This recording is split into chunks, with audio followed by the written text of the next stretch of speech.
Welcome to Creative Peacemeal Podcast, a podcast for creatives. I'm your host, Tammy Takeishi. Join me for compelling conversations with artists, actors, authors, musicians, and other creatives about the impact of the creative and fine arts in their lives and our ever-changing world.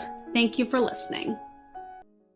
Hello, and welcome to Creative Peacemeal Podcast. I'm your host, Tammy Takeishi. I'm so excited to be here with my friend and artist, Gena Destri. She's a semi-abstract expressionist landscape painter, and her pieces are color-oriented and intuitive, celebrating nature, energies, humanity, womanhood, and growth.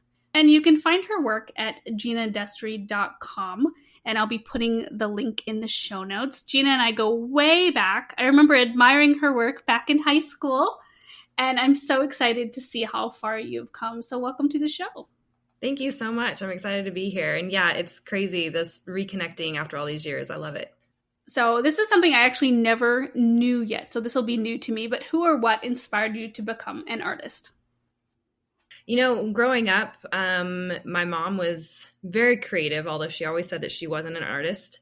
And she just always made sure that wherever we were, that I had some form of a little nook to create in. And so I think she could just see how it made me feel. And so she always made sure that I had some kind of a little place that just felt safe for me to create in. And then also my dad, he really enjoyed art. His house basically became an art gallery throughout me growing up because he was such an art collector. And he took me to lots of galleries, and he took me to the Nelson Atkins Museum in Kansas City all the time. And I just really, I just gained a real sense of awe for these people who were painting and putting all that they had onto canvases. And I just became enthralled with the idea of doing that as well, I guess. And I had lots of support from them to push me towards that as well. That's wonderful. Do you have any specific memories or art that you remember seeing when you were younger that really inspired you, certain exhibits or artists? There was a couple of specific paintings at the Nelson Atkins Museum. I have tried to find the one. I can picture it clearly in my head. It was of a woman in a white gown, and it was satiny and lacy, and just the way that her skin was painted and the way that the fabric was painted. It was so well rendered, but so expressive as well. And it just made me feel stuff. And so that specifically is one of the ones that stands out in my brain. And then going to college, I definitely, dove into art history and more, got exposed to more work, and really fell in love with the colors of Gauguin and John Singer Sargent. Loved his portraits and the way that he painted as well. And yeah, there's so many, but those are the ones that are coming to mind right now. Nice. If you could visit any art gallery in the world, what would it be? Well, I visited, I believe it's the MoMA in New York that has all the Monets. I could be wrong if it's a different museum in New York that has a whole bunch of Monets. That's the one I'm thinking of. But I visited there in college. I got to go for a week, and I would just love to go back there again. That would be amazing. And I've also really wanted to go visit the Frida Kahlo Museum in Mexico City as well. I think that would be quite incredible. That sounds fantastic. What is something about you that most people familiar with your artwork would not know? I'm expanding my network, expanding the people that I'm knowing. And so it seems like there's a whole new crowd of people who don't know that Destri is my middle name. So I signed my artwork Gena Destri, but Destri is my middle name. Destri was actually the name that my mom kind of had come to her in one of those almost like biblical, your baby's going to be named this kind of moments. She said that she felt this presence and voice and told her this. And there was some arguments amongst the family about if that was okay or if that was crazy or not. And so ultimately it ended up as my middle name. And my name Gena is spelled with an E because my grandpa's name was Gene. And so yeah, I just really love the name Destri though, and needed it to be a part of my artist name, so to speak. So, I think that's one of the biggest things that people seem to like knowing or finding out about. That is really cool, though. Yeah, it's always nice to have unique names, right? Exactly, right. Mm-hmm.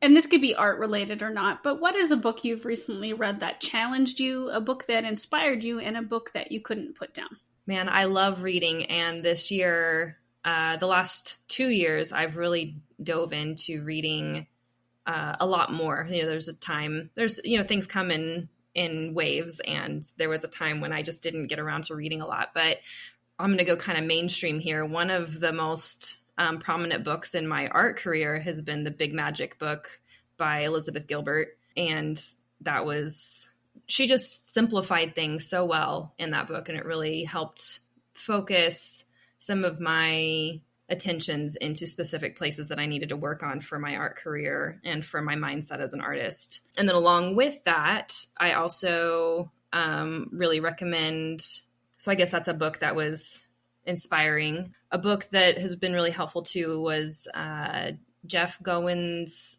Real Artists Don't Starve. And that was, again, just very down to earth and informative about a lot about mindset, changing your mindset and changing your misconstrued beliefs about your career path and what it should look like and all that kind of stuff. And then lastly, I feel like this book has been kind of making its way into the lives of a lot of people, but The Body Keeps the Score is a book about trauma. I can't remember the name of the author off the top of my head, but The Body Keeps the Score. It's a massive book. It's a hard read, but it's super helpful about just understanding the way that events have taken place and how they keep up residence in your body, I guess, and how you can work through that and heal through that.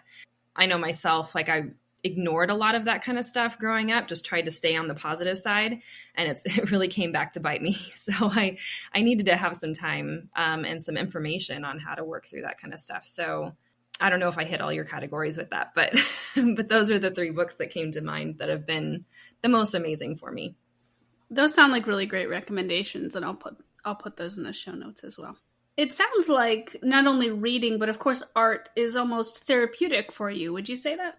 Yeah, absolutely. In fact, for the last week, I haven't found the studio time that I'm used to having. I booked myself teaching a lot more classes, which is one way that I make ends meet with my art career, as I teach a lot of classes.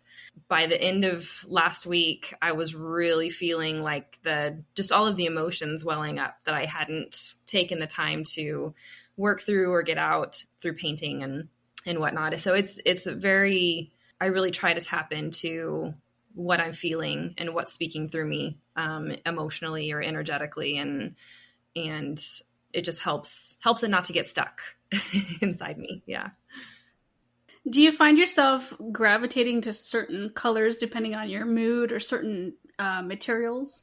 Oh, 100%. Absolutely. Yeah. I'm very color oriented. Whatever I'm feeling, I usually can actually kind of see like a color surrounding that feeling. And I can use that as a main focus in whatever piece I'm working on. And even just the way that I make my marks. I do use a lot of painting material, but then sometimes I'll add in like some oil pastels or some water soluble pastels, depending on the medium that I'm using, to just get some more texture and directional strokes, I guess, into things. Especially in 2021, I started a project where every day I made kind of an intuitive landscape, but it was all very play-based. So like I would set a timer for 10 to 15 minutes, kind of depending on what my time looked like for the morning. And I would just pick up whichever color it was that resonated with how I felt. And I would just move it around on paper, however I felt like moving it around. And sometimes it would be fast and sometimes it would be slow. And sometimes it would end up looking like nothing at the end. And sometimes it would look like a landscape. And sometimes it would look more like something from a dream or something. It was, but I just let it be however it was without any expectations. And that's really informed a lot of my work this year in just remembering the importance of keeping things playful, I suppose, and not exclusively technique based. I love that. I feel like we could sort of transfer that into so many things that we do in life, you know? Absolutely. Yeah. I think, children learn at the rate that they learn at because so many things are play based. And so if we can incorporate more play into whatever it is that we're doing, and exploration, then I think we would learn and transition into different things so much easier as adults as well. So opening up time to play, I think, is really, really important. I think that'd be fun, like in on-the-job training, you know, just doing arts and crafts and playing, you know. Absolutely. Right. Totally. And actually, this last February, I had the honor of going and speaking at a community college in El Paso. And I brought my watercolors and I walked the students through painting what they felt and just using that as a way to get into whatever it is that they're working on. Like some of the students were, going into forensics. And I was like, if you can just stay curious and explore things and like even do a 10-minute watercolor play exercise before you go to work, like it's going to tap you into a different part of your brain to where it's going to keep you more passionate. I think I've seen that with people. If they can include play in their lives, even if it's not directly like playing in forensics, like you're playing in some watercolor along with doing your job, then maybe you stay passionate and awake to it a little bit easier, I think. I was curious, do you ever paint or draw to music, or do you specifically have to have it silent, or does it depend on your mood?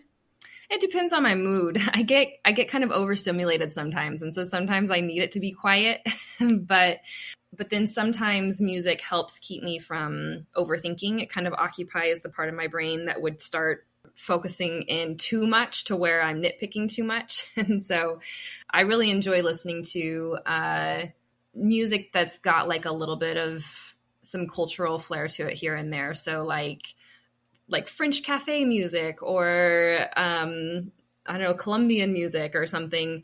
It just kind of, I don't know, it jazzes up the space a little differently than when I'm just in the car listening to the radio. What are some of your favorite and least favorite parts about the creative process? I mean, my least favorite part is the prep work. Taking a moment or maybe several moments, maybe a month's worth of moments or something to sketch out ideas, to work out composition, to work out what colors I'll use and where. That process really helps me to go in with more confidence in the painting, but I really hate taking the time to do that. And I mean, the part that I love is just seeing it all come about once I've made some intentions, because the sketching process that I hate is kind of like my setting intentions for here's my main colors I'm going to use, and here are the colors that are going to complement those to where maybe they're going to be like undertones or side-by-side tones or something that'll help present my focus the way I want it to be. But just watching it just feels so magical when it all starts to really click and come together. Yeah, that's pretty great. You mentioned that you've been teaching classes. Is it online or in person? Now I've been teaching in person.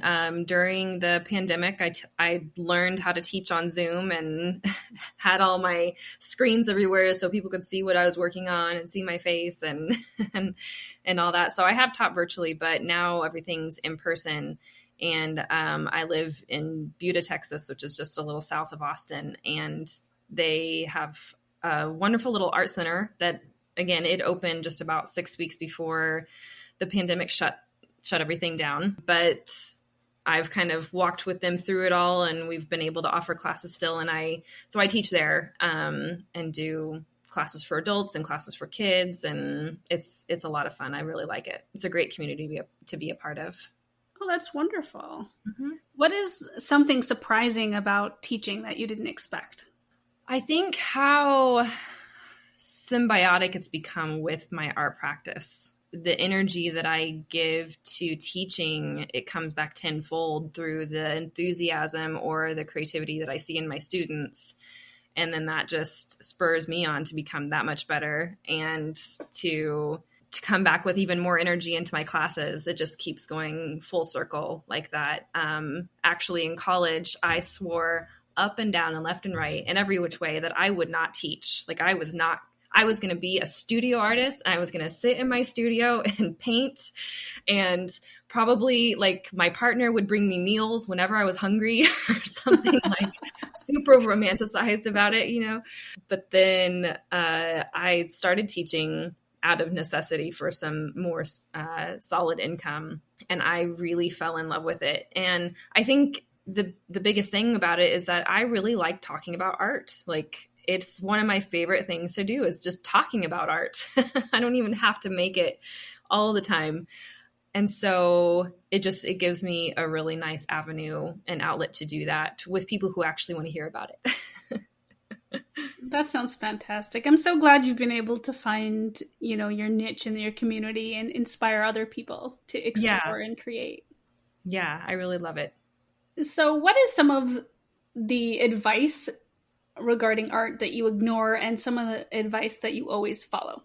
Advice that I always follow, I'd say is, I guess the advice that I'm trying to follow the most as of my current journey is to take care of your mind.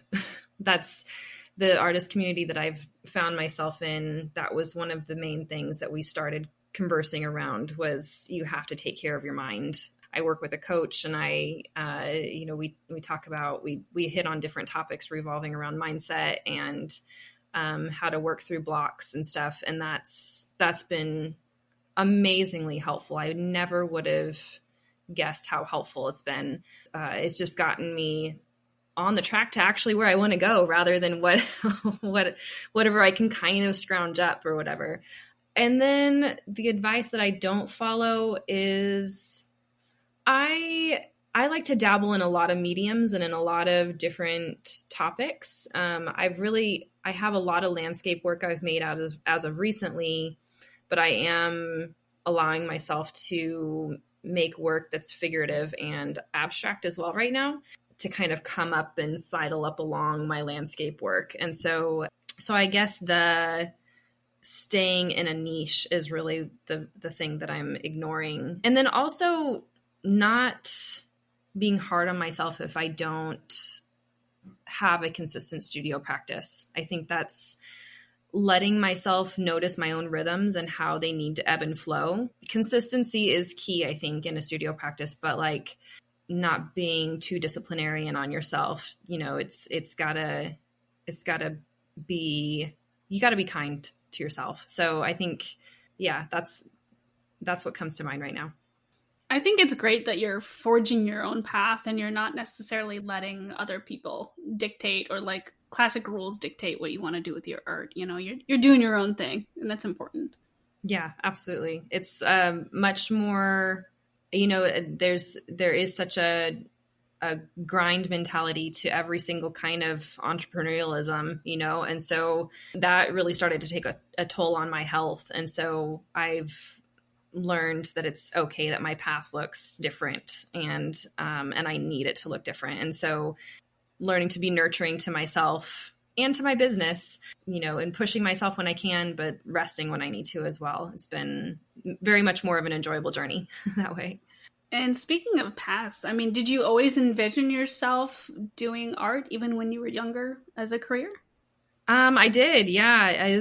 I think I was 13 when I decided that I really wanted to be an artist. And I was taking some drawing classes in I guess I was junior high at the time. My instructor helped me to draw a portrait. And from there, I just kept drawing portraits. And I ended up, all my friends in junior high wanted me to draw a picture of Leonardo DiCaprio from Romeo and Juliet.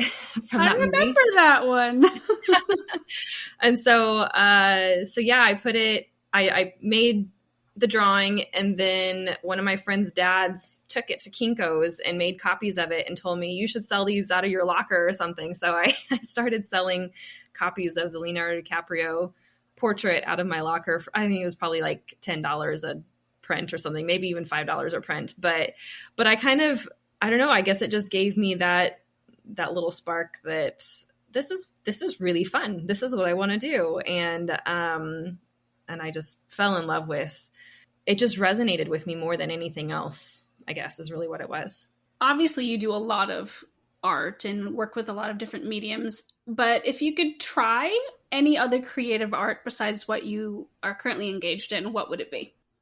I have this affinity, I guess, towards bending gender constructs in a way. And so I really would love to get more into carpentry and even like welding, sculpture welding and stuff, which I briefly touched and dabbled in college, but it's so much more of a setup to have that kind of stuff. But to be able to make sculptural things out of wood and out of metal, that would be really fabulous at some point in time. Yeah. That sounds really cool, but like maybe a lot of equipment involved. Yes, definitely need like a workshop and like some fireproofing and stuff like that. Yes. Well, there you go. You got some goals. Yes, right. So onto a more serious question. Did you have any internal or external barriers to reaching where you are in your career right now? Yeah, absolutely. So I have 2 kids and they're 11 and 14 now. They are wonderful. And they've fulfilled so much in my life and given me so much purpose. But being a mother was definitely was challenging for me because I wasn't able to spend 4 hours in my studio just completely zoned into my painting and not caring about anything else and being able to say, oh, I'm going to cancel dinner and just keep working and stuff like that. And I just wasn't quite sure. I became a mom right out of college, within 6 months, maybe a year out of college, whatever it was. And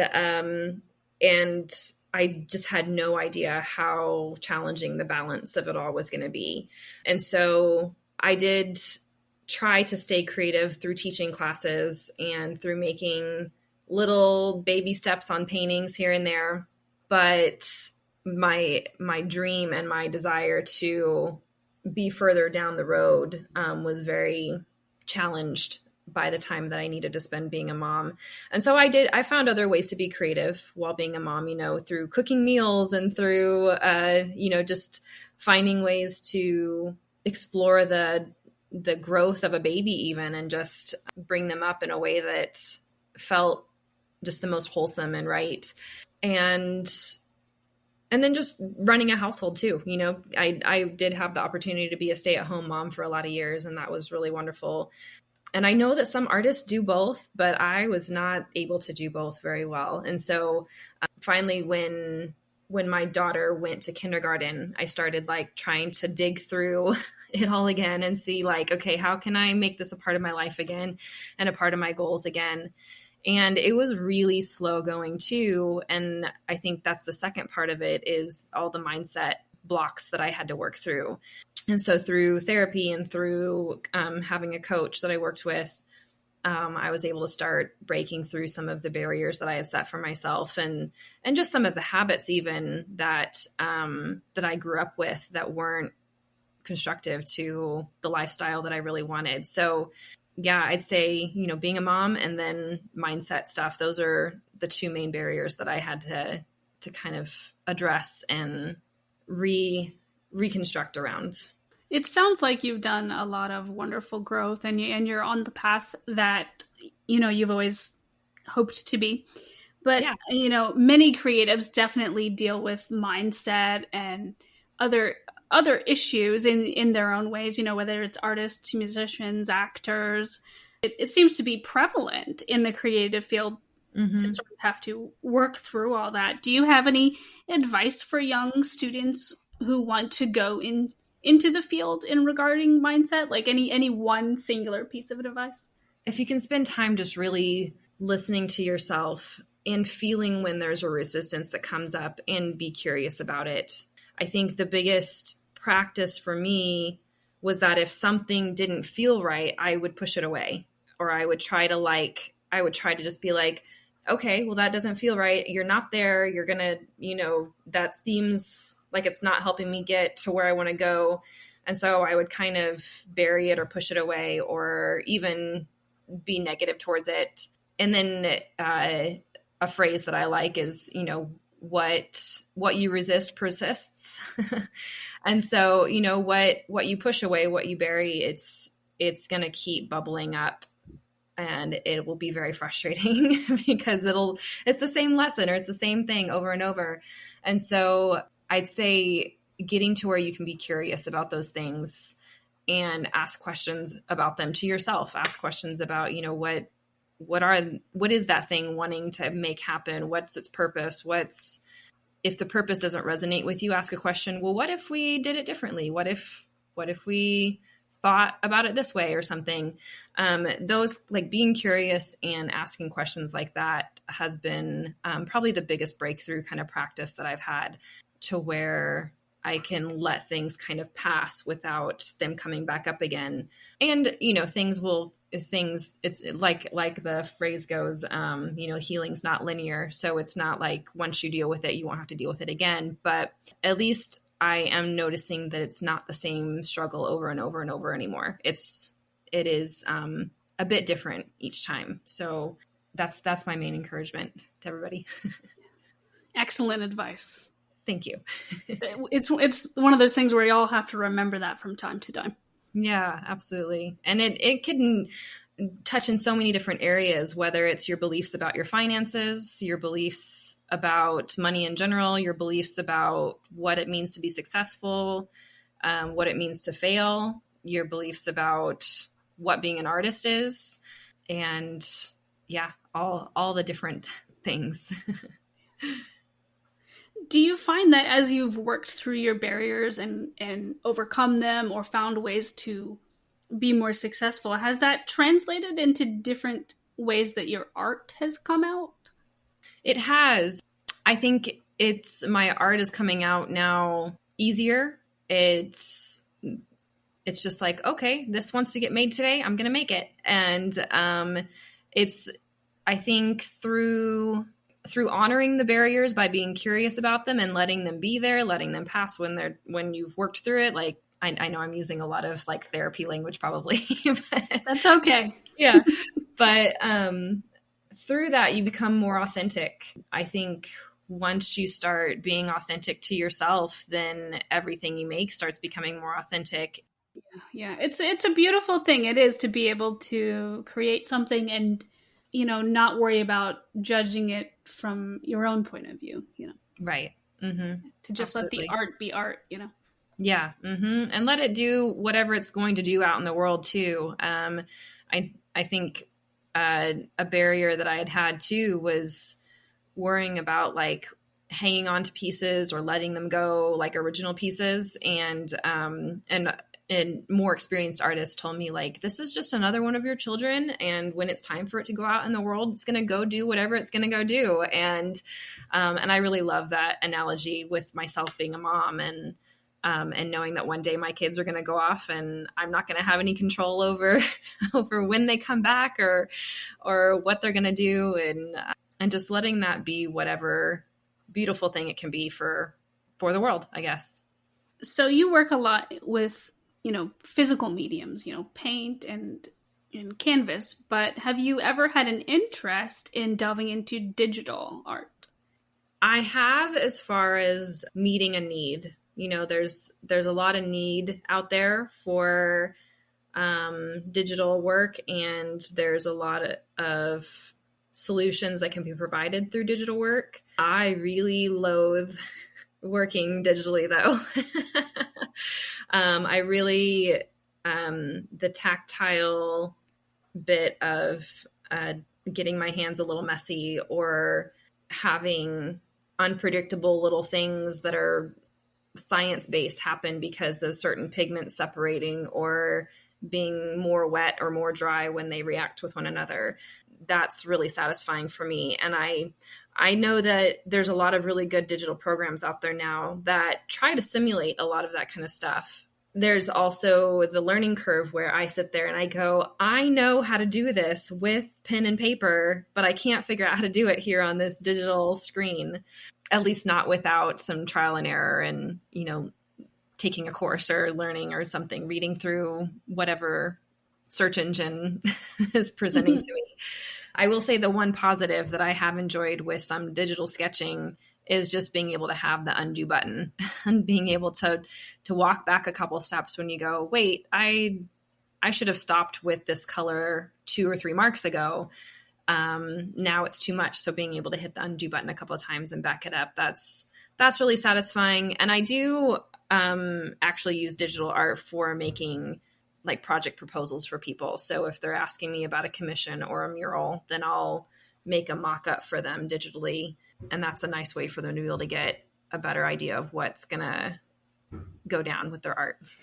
What is something you wish you'd known when you first started on your creative journey? I think I wish that I would have known how hard it was going to be, maybe. And also maybe even just all of the time, maybe a more realistic, and I imagine this has changed throughout the years. So it would probably be hard, and it probably will change throughout the years. So it's hard to put this into a prepackaged lesson for somebody, but I guess I would have loved to have had more of a realistic view of the percentage of time that I would actually spend painting versus the percentage of time that I have to do admin, or the percentage of time that I have to just sit planning or scheduling or teaching. And also, and again, everyone's journeys is different. So it's hard to make this a prepackaged lesson, but even just a realistic view of how long it takes some people to get to where they're financially sustainable in an art career, and even what that can look like, all the different avenues, which again has changed so much just even in the last 3 years, how many different avenues there are for a creative to become financially stable with their art practice, getting into online offers or classes, or even, now there's Patreon or different sites like that where, there's just unlimited amounts of ways that you can make an income while you're still building your reputation as an artist. And like for me, I would really love to, or I am working towards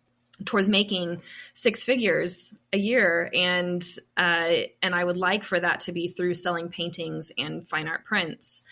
But as of now, like my journey definitely has the teaching as a part of supplementing income. And I guess I just would have loved to have a little foresight into all of the little different pieces, because I literally, again, I might have just been in my own world with like a romantic idea, but I really just thought that I would be painting most of my days and putting work in galleries. And I imagine that happens at some point, and that maybe it will happen for me sometime, but it's definitely different.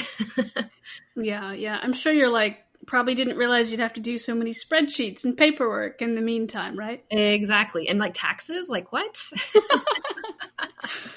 Yes. Those darn taxes. I know. Exactly. So you talked about, wanting to be able to sustain your living with selling art. Does the role of social media and Instagram come into that? Because so many artists, it's such a visual app. Is that something that you foresee yourself using, or sort of letting it blossom more in the future? Yeah, it's a struggle for me, honestly. So I have been kind of popping in and out of Instagram, using it as a marketing tool, using it as a sharing tool, using it as a connection tool. And it's been really great. The way that my brain works is that once I see a video, though, I kind of get looped into it and sucked into it. And so since Instagram came out with its Instagram Reels, I have a hard time being on the app, because all of a sudden I'm on there for 5 times longer than what I had planned to be on there for.